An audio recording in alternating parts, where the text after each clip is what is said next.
ቅዱስ አሐዱ አምላክ አሜን። ተባረኩ አባታት፣ ካህናት፣ ዲያቆናት፣ ክቡራት ወለዲ አባታትን፣ አዴታትን፣ ወሞኻ መንእሰያትን፣ ህፃናትን ህዝበ ክርስቲያን ኩልኩም ከመይ ሓዲርኩም? ከመይ ኣርቢትኩም? ከመይ ቀኒኹም?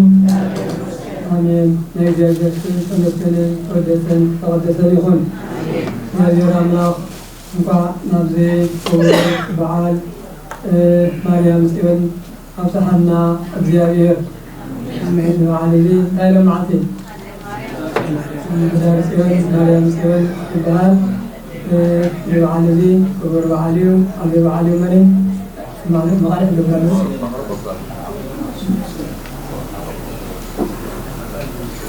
ዓብዪ በዓል እዩ ማለት ናብዚ በዓል እንኳ ኣብፅሓና እግዚአብሔር ታቦተ ጽዮን ይበሃል። ማርያም ጽዮን ከዓ ይበሃል ያለኹም ዶ ታቦተ ጽዮን እንደገና ማርያም ጽዮን ይበሃል። ታቦት ታቦት እያ ኣዴ ማርያም ከዓ ኣዴ ማርያም እያ። ስለዚህ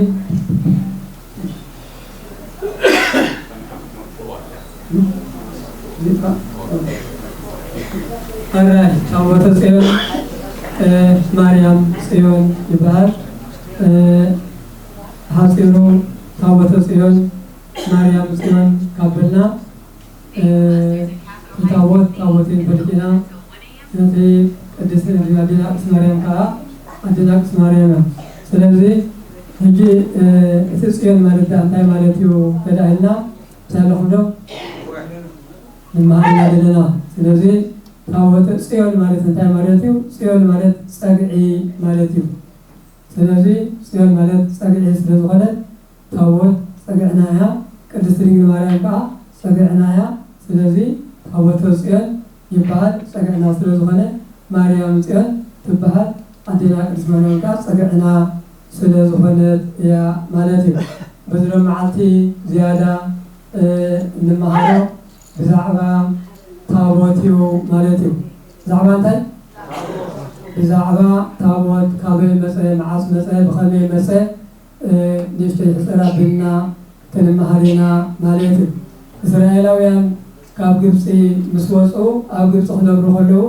ዝለመድዎ ጣዖታት ነይሩ እዩ ማለት እዩ። ስለዚ እግዚአብሔር ግን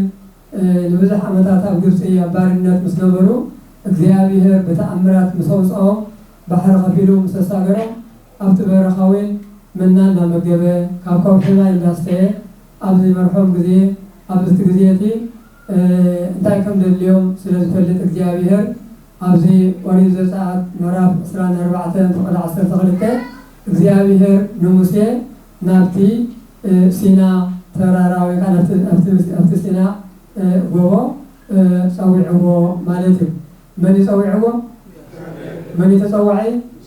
ሙሴ ማለት እዩ። ፀዊዕዎ ሕጂ ምስ ፀውዖ ምስኡ ሰባት ኣኸትሉ ነይሩ። እቶም ምስኡ ዝኸተሎም ኣብቲ እግሪ እምባ ፅንሒልዎም እሱ ከዓ ከምቲ እግዚአብሔር ዝኣዘዞ ናብቲ በሪኽ ናብቲ ጎቦ ወፂኡ ማለት እዩ። ኣብኡ ከዓ 40 መዓልትን 40 ለይትን ፀኒሑ መን? ሙሴ ማለት እዩ። እንታይ እናገበረ? ምክንያቱ ኣብኡ ስንቂ ሕጂ ኮይነ ከይዱ ይፀውምን ይፅልን ይነሩ ማለት እዩ። ምክንያቱ እግዚአብሔር ፀዊዕዎ፣ እግዚአብሔር ዓዲምዎ፣ እግዚአብሔር እዩ እንታይ ከም ዝገብሮ እግዚአብሔር ናይ እግዚአብሔር ፍቃድ ክፍፅም እዩ ደሎ። ን40 መዓልቲ 40 ለይት ምስ ተወድእ ግን እግዚአብሔር ንሙሴ ክልተ ፅላት ሂብዎ ማለት እዩ። ክልተ ፅላት ከዓ ሽም ኣምላኽ ዝተፃሕፎ ሕጊ ኣምላኽ ዝተፃሕፎ ሂብዎ ማለት እዩ። በዚ ግዜ እዚ እግዚአብሔር እቶም ህዝቢ ታቦት ሃበና ኣይበሉ፣ ፅላት ሃበና ኣይበሉ። ግን እግዚአብሔር እቲ ደልየና ነገር ስለዝፈልጥ ንሙሴ ፀዊዑ ሂብዎ ማለት እዩ። ኣብዚ ግዜ እዚ ካብቲ ሰፈራ ወይ ከዓ ካብቲ ካምቲ 40 መዓልትን 40 ለይትን ርሒቁሎ ማለት እዩ። ኣብቲ ነቲ ህዝቢ ምን ወኪል ገዲፉ ነይሩ? ኣሮን ወኪሉ እዩ ገዲፍዎ ነይሩ ማለት እዩ። በዚ ግዜ እዚ ምስ ደንጎየ ኣብቲ ሰዓን ንእሽተይ ሰዓን ምዕጋስ እቶም ህዝቢ ሓውኻ ሙሴ ካብ ግብፂ ኣውፂእና ኣብዚ ብፅሕና ኣበይ ከም ዝኸደ ኣይንፈለጥን ኢና። ሕጂ ግና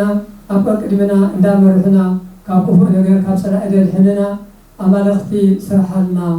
بحاطيرو تاوت سرحلنا بلولو مالتو نمن نعرن حو مالتو توكيل سنحن السقاء التي حتى حما حتى جيرا حتى مخانو يفلتيو جن هزبي أي العلكة هزبي حتى يو إن تركوا كقاتلني أو بزلن حدا ملا فتيرو جن تكمل نبرن إن دايسو مسيس قاعد مدنا وين يدخلون نيلو نتوم كل هزبي كان دبس لبس أخمو ورق برورن كله أكيدكم حان تخيفنكم هم سئلينهم سألهم ده حان تخيفنكم هم سئلينهم سلذي حدا خمسة حدا خفير خمسة حدا خمسة سي يدانا ولا خالما أزمة مقع من خالي مسد مسير خالي مسد دليلو نزي تاش مزي فتيرو تداري هو مالك الساتون سيداني مجمرنا بقشوهم تجوا سيدان دفاتيهم نوعال نحذر كيبلو نتخلو ورق خيس السعو بمولو اكتباب بيرم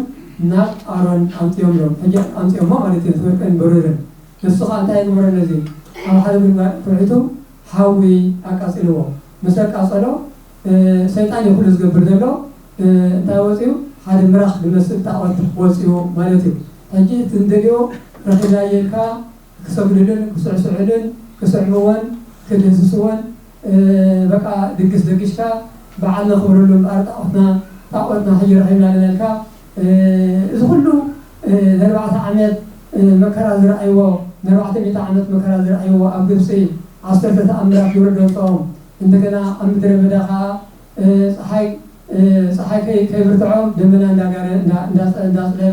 ليت الصلمات يقولون برهان دابره بحر خفيلو منا لا مقبل إذا كله القبرس من مرس عمو ودساب قوميو كم مرسع إحنا زيادة في قبرنا كل ذكر الأول سلازي لكن نتعلم برنا الحين دلنا الحدير أخينا قومينا هنكون خام قائد إحنا زيادة سلازي ندخل تقبل لهم مرس عاصي دمرحنا ولا خاصة أي تعود تقوم تدخل تعود أبغى مسؤول دينا برنا كذا بخدع عملتاتكم مسؤول أبغى تصنيعيه كذا كان الفرق أنكر إحنا ما يكعلن منهم جوا ما يكعلن سلازي نانتي كل زجبر لهم زيادة يرجن رأس العمى زيادهم كبيرهم مسكونو زيادة يرجن يرو عبد الله مسيح فلتنيو الأنبا سيناي للو زيادة يرجن ترجبر له كل زيادة يحب وصل له يرو زيادة ير سلازين تايلو إنكامل حزبي دامن حزبي كم دولهم حزبي كم بيركام رحيهم حزبي كم بيركام جرهم نلك أي كم بيركام جرهم دامن من زيادة بتجزيتين تعود كل غير لهم زيادة إذا كل تأمرات غيره أو سوهم إذا كل غير لهم سي ناتعود مسكالهم زيادة بيون فقط يبغى بالملك إن كان الصلاة اشتهي سرعين مرحين حزب خاجن بديلهم اليوم حزب بديلهم نمرن تيرو حزب بديلهم نمرن حزب خاين هو زيادة حاول بوسي ومرات حقهم بينهم زيادة كان جنا يبنى هنجوم مسيح نزل حجو نبت سفرة نبت دينورلو كده شحات زي دينورلو حدا هاجر مرت حدا ختمة زي أكل زيو أو مسكلو أوني صخيروني والعين ساتين سعمتي تعود يسموه نتعود يسالموه نتعود أمزريو سعلو النزمرلو كله مسرعين قريمو مسير كأمن زي كعلي نتخلي تسألات أبيجز نبرة كم تزيز يلز كابيلو لأن صلاته كابينو ولقوا تسبيرا مرتبة صلاة تسبيرا سلازي بتجزية المسيح وقطعوا نتي تعود جرام إذا سبدلون دينبرو نعقوا كم حدش أو حولتيو أركيمو كلهم ستيو هذه أمايلهم وتم تقري تعود دينبرو توديهم تم بزرع ناقو تاش مزينبرو من زينبرو كا تاريخهم بزعات بتشعب بتجزية عشحات حزبي تأفيهم مالتهم ما سمعت لي تعود تأمل قبله يو مالتهم كذي مأر زيادة تعود مرحنا بكلمنا زغلو زيادة وعلو لا مرحة مسيا مرحة هبو قدس ميكائيل مرحة هبو منهم يقول لهم منهم كيقول لهم كلهم زيادة نام تعود كيلهم أزمنا تفناوين منهم كيقول لنا زيادة كان سنتنا نام كل نفسحنا زيادة أمنا تقريفو نام كان زغيل كابزي زحاشة أيقون المني نحنا خا نام تعود قانت لكنا خالها نام كان أمنا مخال مالت كابتنا تعود مخال بنقص يكون المري أبنتنا تنصلنا يقبلنا بعد بالحريقه እግዚአብሔር የተጣወተ ተሰቢሩ ለተረፈ አይቆንን አይተረፈን ተሰቢሩ አይተረፈን ከምደል ሊዮም እግዚአብሔር ስለተፈለጥ እንታይ ሆነ ሙሴ ከምተን ዝራእ ኸየን ከምተን ዝሃብኳሞ ከምተን ዝራእ ኸየን ቀሪጽካ አምጻአለይ ቀሪጽካ ቀሪጽካ አምጻአለይ ስለዚህ አነ ጽሑፈ ይልዎ ሙሴ ካኹን ዝራእዮ እተቀደም ግን ባዕሉ እግዚአብሔር ቀሪጽዎ ባዕሉ እግዚአብሔር ሲሕብሉ ጽሓፎ ይደሩ ኣብታ ዳሕራይ ግን ንሙሴ ቀሪጽ አምጻለይማ አነ ጽሑፈ ይልዎ ቀሪጽ ሆንታ እንታምር ቀሪጽ መሰሰለው ናፍጥ እንባ መስከለ بقبل መንፈስ ቅዱስ በኃይለ አምላካ ከምተን ቅድም ተጻሒፈ ታወተ ሄዩ ጽላቱ ሄዩ ናብቲ ህዝቢ ተመልሰ ባድ ዝታወተ እዚ ኣብ ጉዕዞም 40 ዓመት ኣብ ጉዕዞ ክጓዓዙ ከለው ቀቅድሚኦም ብዙሕ ፈተናታት ክገጥሞም ከሎ እዚ ታወተ እዚ ታወተ ጽዮን ጸኒዑ ኸይልዎም ሓይሉ ኸይልዎም ይጓዓዙ ነይሮም ሳለኹም ዶ ይኸዱ ነይሮም ካብቲ ዝገበሮ ሓይሊ ሓደ እንታይ እዩ ኢያሪኮ ድበሃል ጸላእቶም ዓሪዶም ተቐመጥዎ ብዙሕ ኣጥዮ ብዙሕ ሓሊፈልካ ዘይሕለፍ ዘይሕሰብ ነይሩ ስለዚ ነታ ኢያሪኮ 7 ግዜ ታወት ሒዮም ዘረዋ ኣኸሉ ፍርስርስርስ ኢሉ ታወት ሓይሊ ታወት ረእዩ መጽሓፈ ኢያሱ ምዕራፍ 6 15 እዩ ንሪኦ ዘለና እዚ ስለዚ ነቲ ዕርዲ ምስ ዘርዎ ነቲ ድፋዕ ምስ ዘርዎ 7 ግዜ ምስ ዘርዎ ፈራሪሹ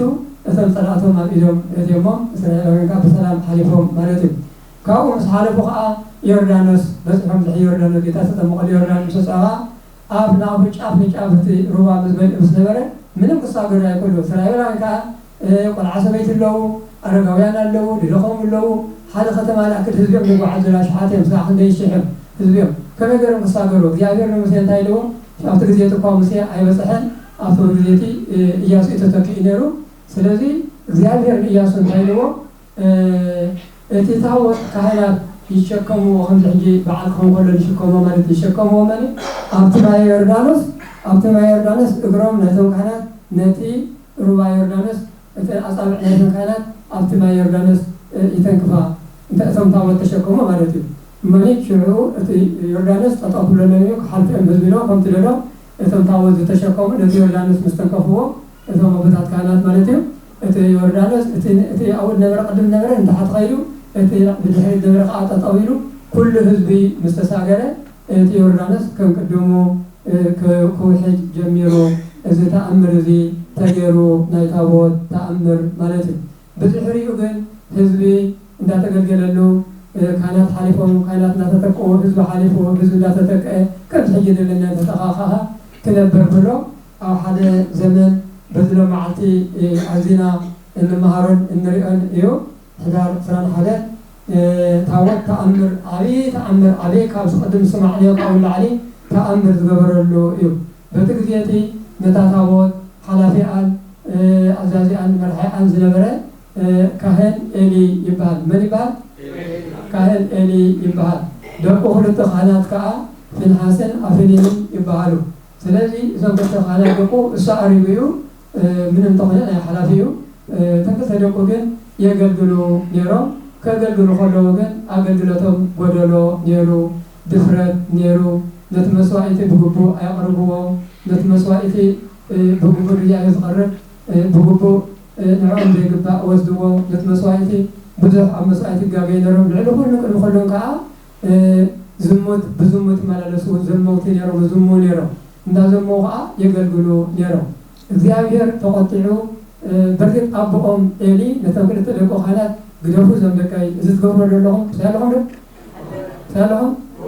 እዚ ትገብሮ ዘለኹም ግብሪ ፅቡቅ ኣይኮነን ግደፉ እዞም ደቀይ ይብሎም ነይሩ ግደፉ እዞም ደቀይ እዚ ፅቡቅ ኣይኮነን ይብሎም ነይሩ ክሰምዑ ወይ ከኣሉን ሓንሳብ ተደፋፊሮሞ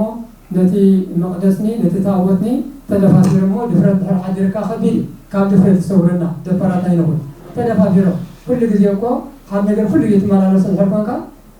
ቤተክርስትያን እኮ እንድሕር ኩሉ ግዜ ብድፍረት መፂኻያ ሳሎም ኮይና ትረኣየካ ናይ ገዛኻ ሳሎም ኮይና ትረኣየካ ስለዚ ኣብ ቤተክርስትያን ግን እዚ ቤት ኣምላኽ እዩ ታቦት ኣለዎ ቅዱስ ኣምላኽ እዩ ቅዱስ እንኩርዶምን ዝቐርበሉ እዩ ኢልካ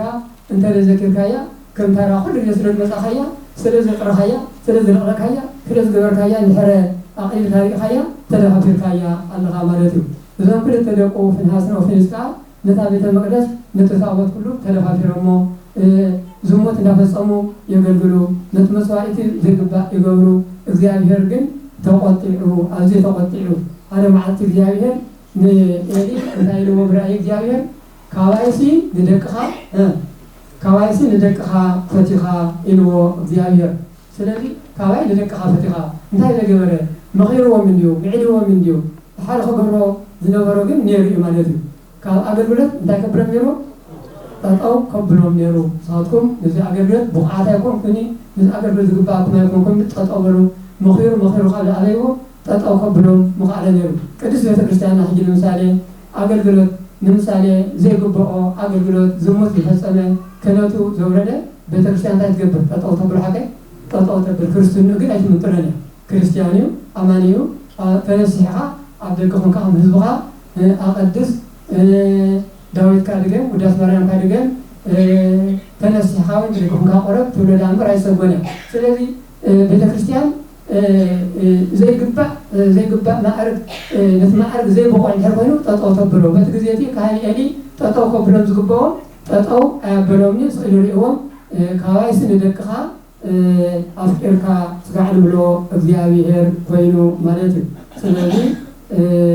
ኣብ ማቴዎስ ወንጌል እንታይ ይብል እቲ ካባይ ኣብልጭ ንውላዱ ዝፈትስ ንዓይ ይግባእ ይብል መኒ ስለዚ ልዕሊ እግዚአብሔር ንደቅና እንተኾነ ልዕሊ ደቅና ክንፈትዎም የብልናን ሳለኹም ዶ ልዕሊ ደቅና ልዕሊ እግዚአብሔር ንደቅና ክንፈቱ የብልናን እግዚአብሔር ኤሊ ልዕሊ እግዚአብሔር ንደቁ ስለዝፈትዎ እዩ ደቁ ክሰጎም ስለዘይደለየ እምበር ክሰጎም ዝተገብአ ነይሩ ግን እግዚአብሔር ተቆጢዕዎ እዩ ማለት እዩ ካብ ቁጣዓ ይሰውረና እግዚአብሔር እምበኣር በቲ ግዜቲ ኩሉ ግዜ ከምዚ ሕጂ ንሪኦም ዘለና ፍልስጤማውያን እስራኤላውያን ካብ ጥንቲ ጀሚሩ ይበኣሱ ስለዝነበሩ ኩሉ ግዜ በብግዜ ኩሉ ሲጋጨው እቲ ነገር ጥንክር ክብሎም ከሎ ታቦት ይለኣኸልና ይብሉ ነይሮምኒ ሓደ ግዜ በቲ ግዜቲ ክልቲኦም ዝተጋጨው ንእሽተይ ምስ ሓየልዎም ታቦተ ፅዮን ትምፃልና ሓይልና ፀገዕና እሞ ታቦተ ፅዮን ትምፃልና ኢሎም ይእኾም ኣብቲ ኩናት ዘለዎ ማለት እዮም ስለዚ በዚ ግዜ እዚ ፊንሃስን ኦፍኒን ካህናት ስለዝኾኑ ነታ ታቦት ሕጆማ ከይዶም ናበይ ናብቲ ኩናት ተገብሮ ዘሎ ማለት ሓይሊ ክትኮኖም ፀቂዕ ክትኮኖም ማለት እዩ ኣብኡ ምስ ከዱ ግን ኩሉ ግዜ ሓይሊ ትኾኖም ነበረት ኩሉ ግዜ ፀቂዕ ትኾኖም ነበረት ደይቀን ቀደማ ሕጂ እውን ክተልሕኖም ኣይከኣለትኒ ከመይ እቶም ክልተ እቶም እስራኤል እስካዕ 30,000 መፅኮኑ እቶም እስራኤላውያን እንደገና ከዓ እቶም ክልተ ካህናት ታቦት ዝዳፈሩ ዝነበሩ መቅደስ ዝዳፈሩ ዝነበሩ መስዋዕቲ ዝዳፈሩ ዝነበሩ ብግቡእ ዘገልግሉ ዝነበሩ ቀዳምነት ክልቲኦም ሞይቶም ኣብኣ ሞይቶም እሳቶም ምስ መጠትን ታቦት ተሸኪሞም ነበሩ ምስ መጠቐ ታቦት ተማሪኻ ሰኻ ኣብ ኢድ መን ኣትያ ኣብ ኢድ ፍልስጤማውያን ኣትያ ማለት እዩ ስለዚ ካሕፋሕ ኮይኑ ሃዲሞም እቶም እስራኤላውያን ታቦት ከዓ ተማሪኻ ስለዚ ኣብ ዓዲ ኮይኑ ኣብ ገዛ ኮይኑ ካህን ኤሊ ሽማግሌ ኣሪጉ ወዲ 90 ገለም ኮይኑ 98 ዝገበረ ኣረጊ ሽማግሌ ነይሩ ከመይ ኮነ ኸይሉ ኣብ ኣፍ ደገ ኮይኑ ይፅበ ነይሩ ሃዲሙ ዝመፀ መቸስ ፅቡቅ ወረና ኣሎ ሕማቅ ወረ ኣሎ ሕማቅ ወረ ዝመፀ ከመይ ኮነ እስራኤላውያን ተወዲኦም ክልተ ደቅኻ ኣብታ ኩናት ሞይቶም ታቦተ ፅዮን ተማሪኻ መሰሎም ኣኸሎ ካብታ ወንበሩ እንዳለኾነ ኣኸሎ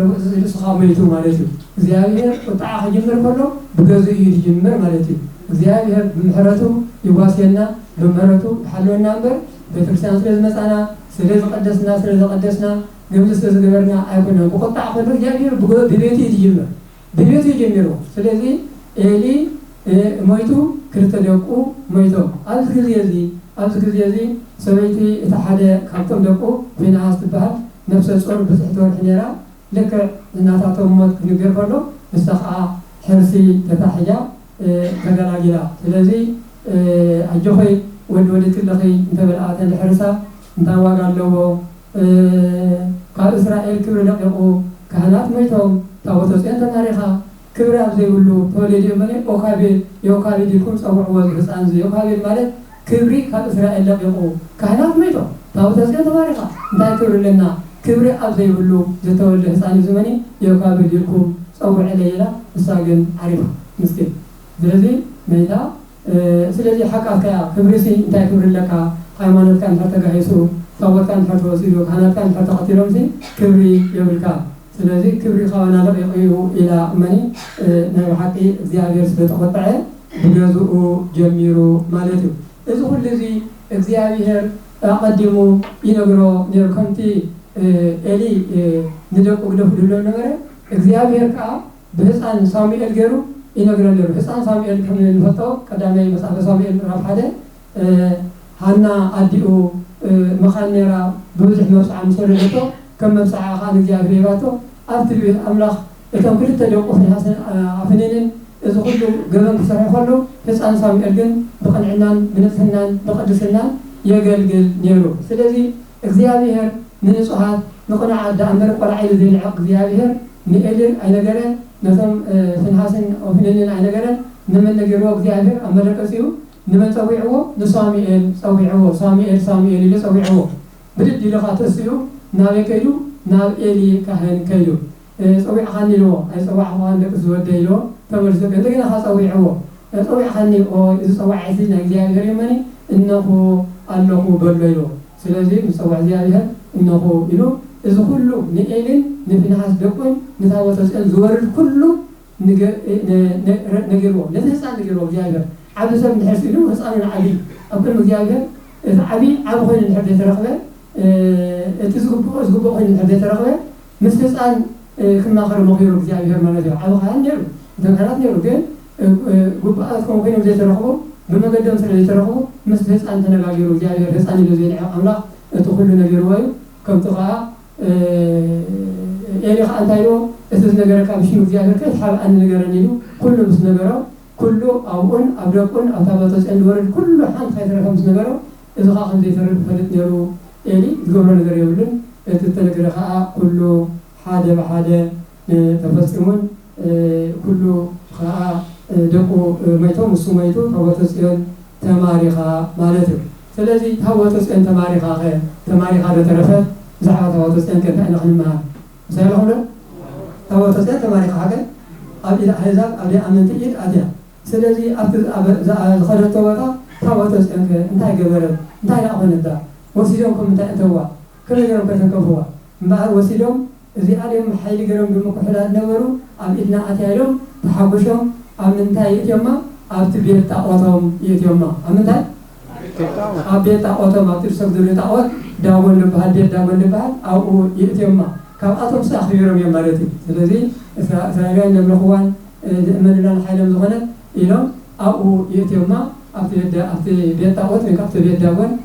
ኣትዮም ከይዶም ማለት እዩ ብንግሆ ተረኣዩ እቲ ዳጎን ወይ ከዓ እቲ ጣዖት ኣብ ዝወዲቑ ታቦተ ጽዮን ከዓ ኣብ ቦታኣ ተቐሚጣ ረኺቦማ እንደገና ከም ሓድሽ ኣስተኻኺሎም ተቐመጥዋ ንፅባሒት እንተመፁ ግን ቁርጥርጥርጥርጥርጥርጥርጥርጥ ኢሉ ተሰባቢሩ ረኺቦሞ መን እቲ ጣዖት ብሓይሊ መን ብሓይሊ ታቦት እታ ታቦተ ጽዮን እታ ታቦተ ጽዮን እታ ታቦተ እግዚአብሔር ነቲ ጣዖት ሰባቢራ ደርቢያቶ ፀኒሓቶ እዚ ጥራይ ኣይኮነን እንደገና ከዓ ኣብ ፍልስጥኤም 5 ኣውራጃ ወይ ከዓ 5 ዞባ ነይሩ መኒ እቲ ዝኣተወቶ ዞባ መጀመርያ ብሕማምኒ ብሕበጥኒ ብሞትኒ ምስ በዝሖም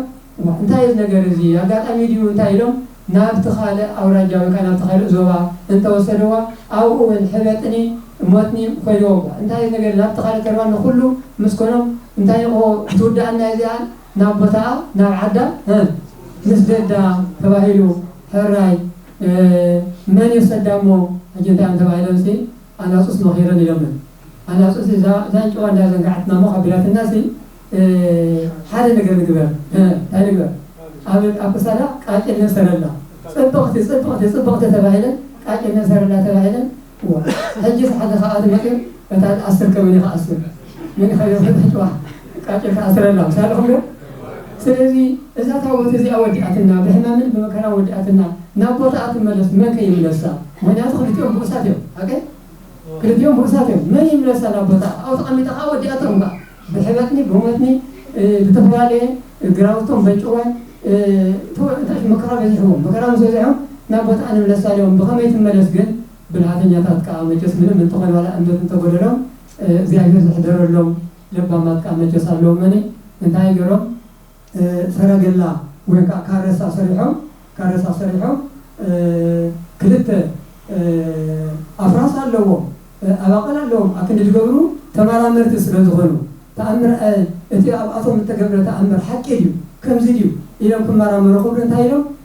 كارثة وين سرق الله سريحهم كلت خبتي كلت لام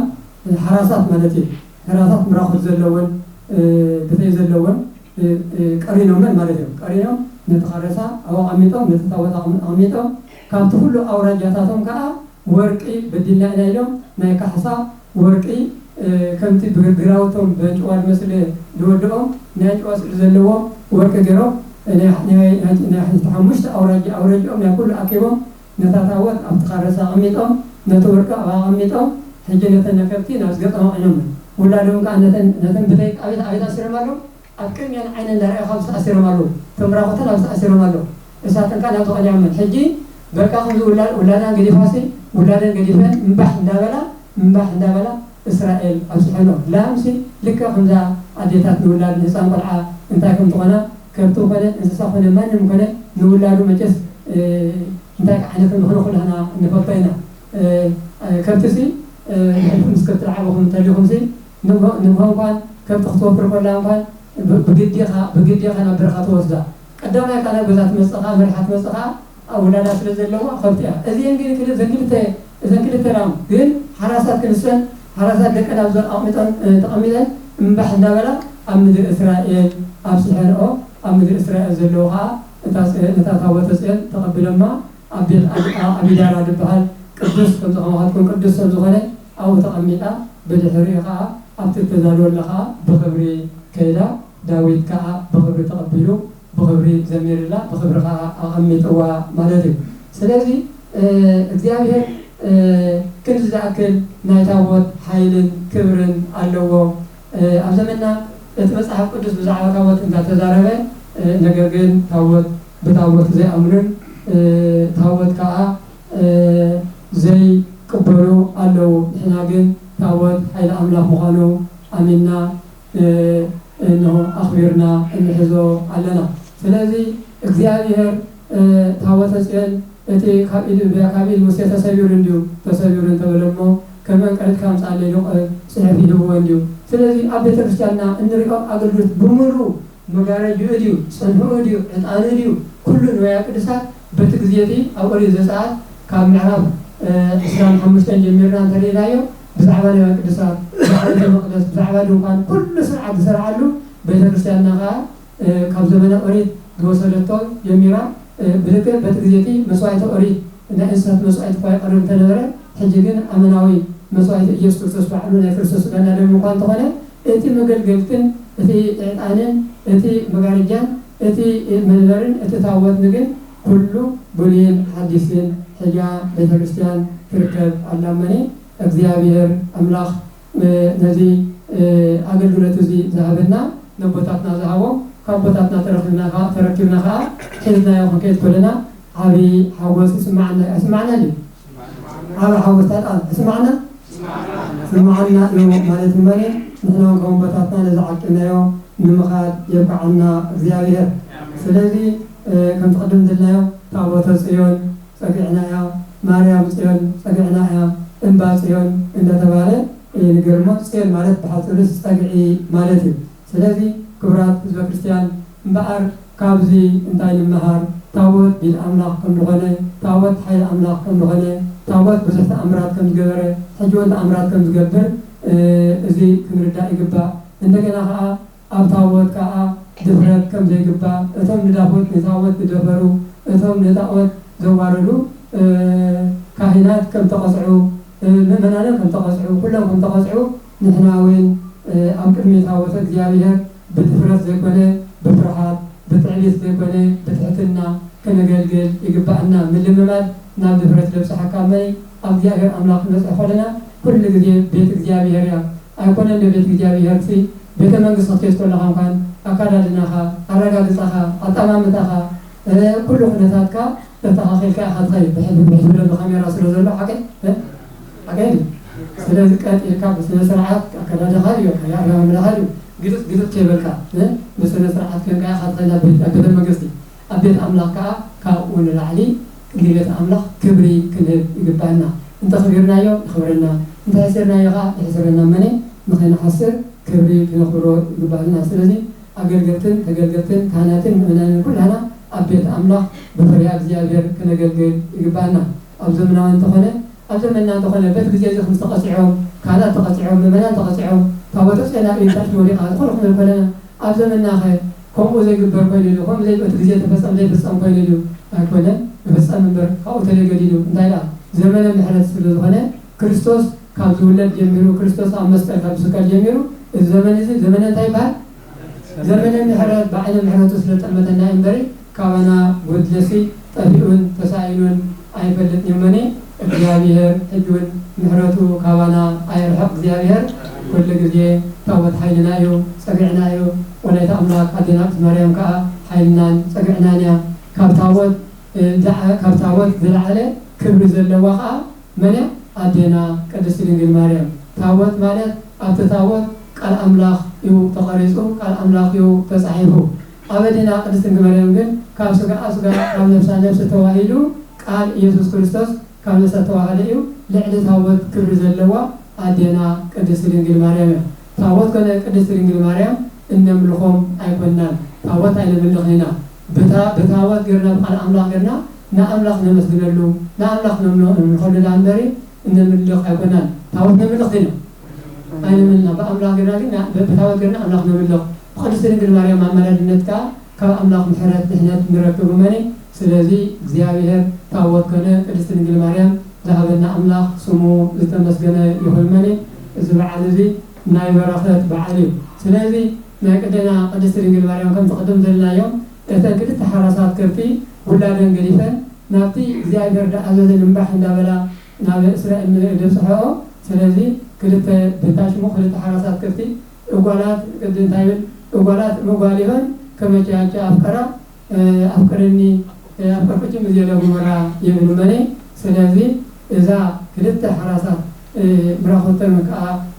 بتاي قليفن دكان قليفن دخلا بناتا تي نعمل كذا أنت مزمر فكرنا له إقولات مقوليون إقولات مقوليون إقولات مقوليون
ግን ካብ ፍቅራ ኣይፍለይና ተትዋኢና ኣደና ዝመን ሕተት ህና ስለዚህ መስተማሃረና መኸረና ኣምላኽ ምስመስገን ይሁን ወልድና ኣዝማርያም البركة عدلنا زي البركة تقدس مع تقبلنا النار